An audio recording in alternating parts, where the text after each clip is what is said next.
Eyewitness The Lizzie Borden story follows 14-year-old Charlie, who is next-door neighbors to the infamous Lizzie Borden. On the morning of August 4th, 1892, he witnesses horrific acts and tries to warn people. No one listens, and later that day, his neighbors are brutally murdered. Everyone is convinced that Lizzie Borden must have killed her family. However, Charlie is not convinced. He is determined to go through all of the clues to deduce the mystery of who the true murderer is. Throughout getting swept up in the trial of the century, he begins to doubt everyone, including himself.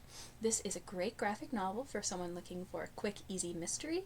It also is good for anyone who loves history. If you like the I Survived series, this is a new book in a planned series that will go throughout different crime mystery thrillers throughout history.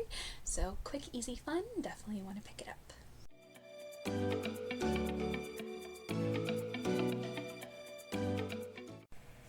Wretched Water Park is the first book in the Sinister Summer series, which follows siblings Theo, Alexander, and Will throughout their summer vacation when they're sent to stay with their bizarre aunt who doesn't really know how to care for children.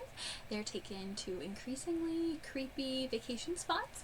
In this first book, they go to the Fathoms of Fun water park, which is dilapidated, visitors are disappearing, and there are strange goo seeping into the swimming pools.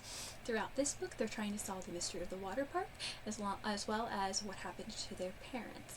This book is gothic, creepy vibes with fun kookiness and sibling relationships, perfect for anyone who liked a series of unfortunate events.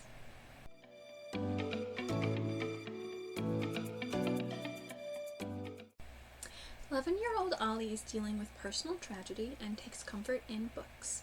One day while out, she sees a crazed woman threatening to throw a book into the river.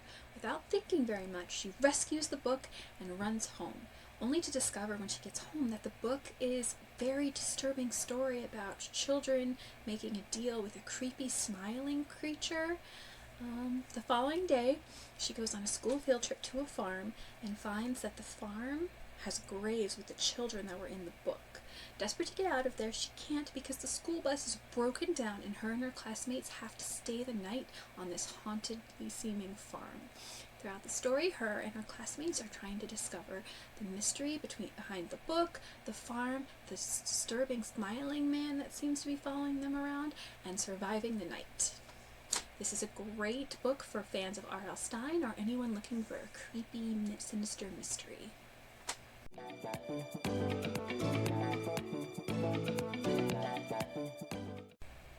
When 12-year-old Chloe's beloved uncle dies, he leaves her his African gray parrot.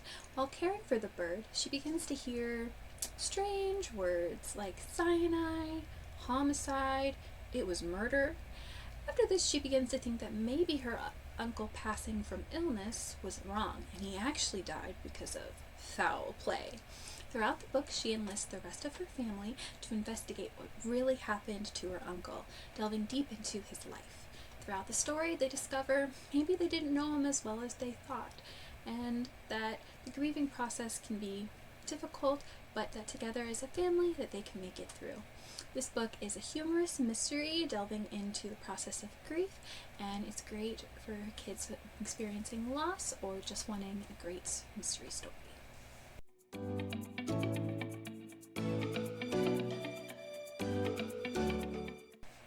Frank has always struggled to make friends because of his parents' work.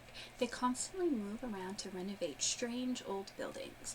However, this time around, they're moving to somewhere they're going to be staying permanently, and Frank is so excited they're going to be living in a lighthouse on Spectacle Key, Florida.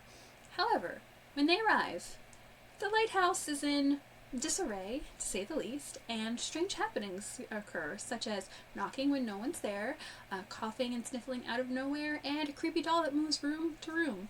It appears that his new home is haunted. On top of that, when he goes out one day, he discovers a young girl who has no memory of her life, is dressed in strange old clothing, and Frank becomes enlisted in solving the mystery of Spectacle Key and breaking the curse, even if it means possibly losing the only friend he's made. This is a great story for kids who are shy, reserved, and have trouble making friends, and also ones who just love a good old-fashioned ghost story.